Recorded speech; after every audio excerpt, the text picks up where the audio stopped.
Welcome. My name is Patricia Lassard and I'm a facilitator of the Breakthrough Parenting Program. You can check out my Facebook page, Breakthrough Parenting taught by Patricia Lassard, or you can see my website, www.theplaceinthegrove.com.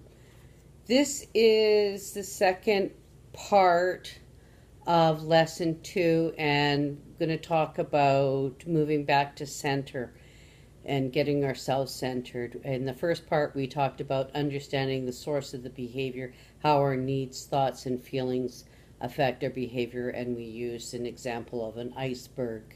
So the handout that I'm using for this, and if you'd like a copy of this, email me at patricialassard@shaw.ca, and I'll be happy to email you a digital copy.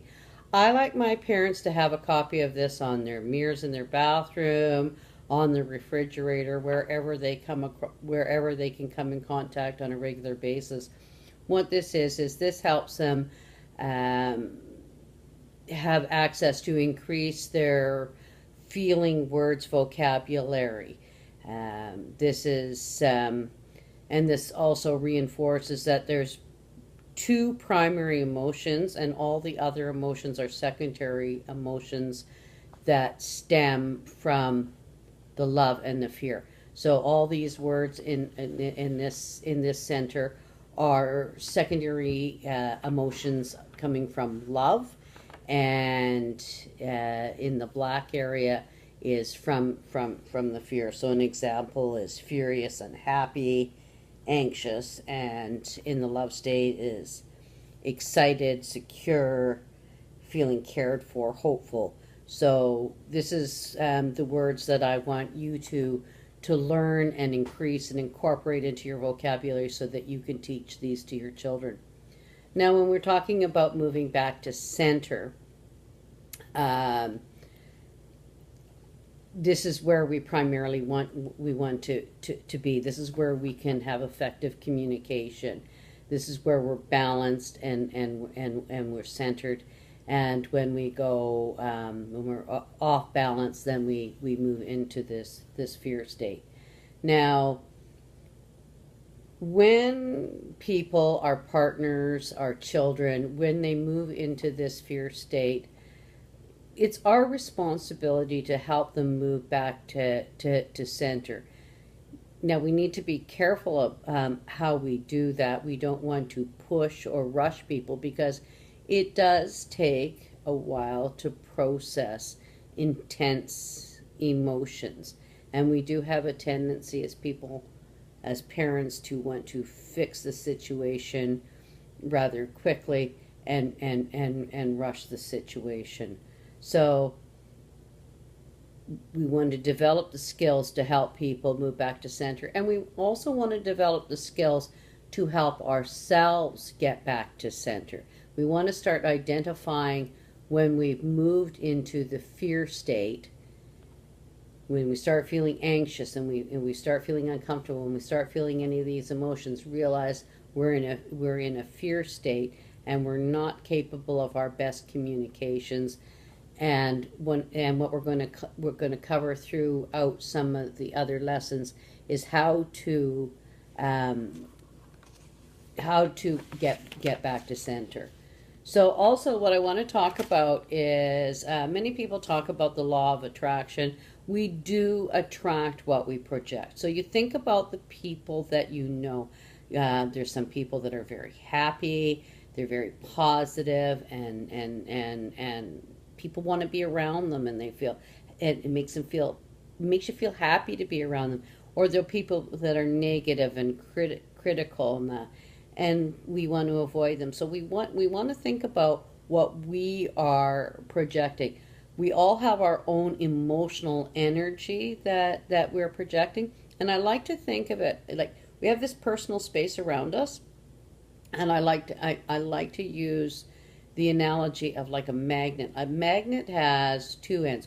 One end of the magnet will draw items towards it, and the other side of the magnet will repel. So we want to be conscious of what we're filling into that personal space, what we are projecting, that we are projecting from There you go. The love state. So that we want to keep that in mind about we're projecting. So the emotional energy of a parent works like a magnet for their children. If we wake up on the wrong side of the bed, you know that expression, and we are grouchy all day, we are bound to make our children and those around us grouchy. Isn't it interesting that children learn by mimicking their parents?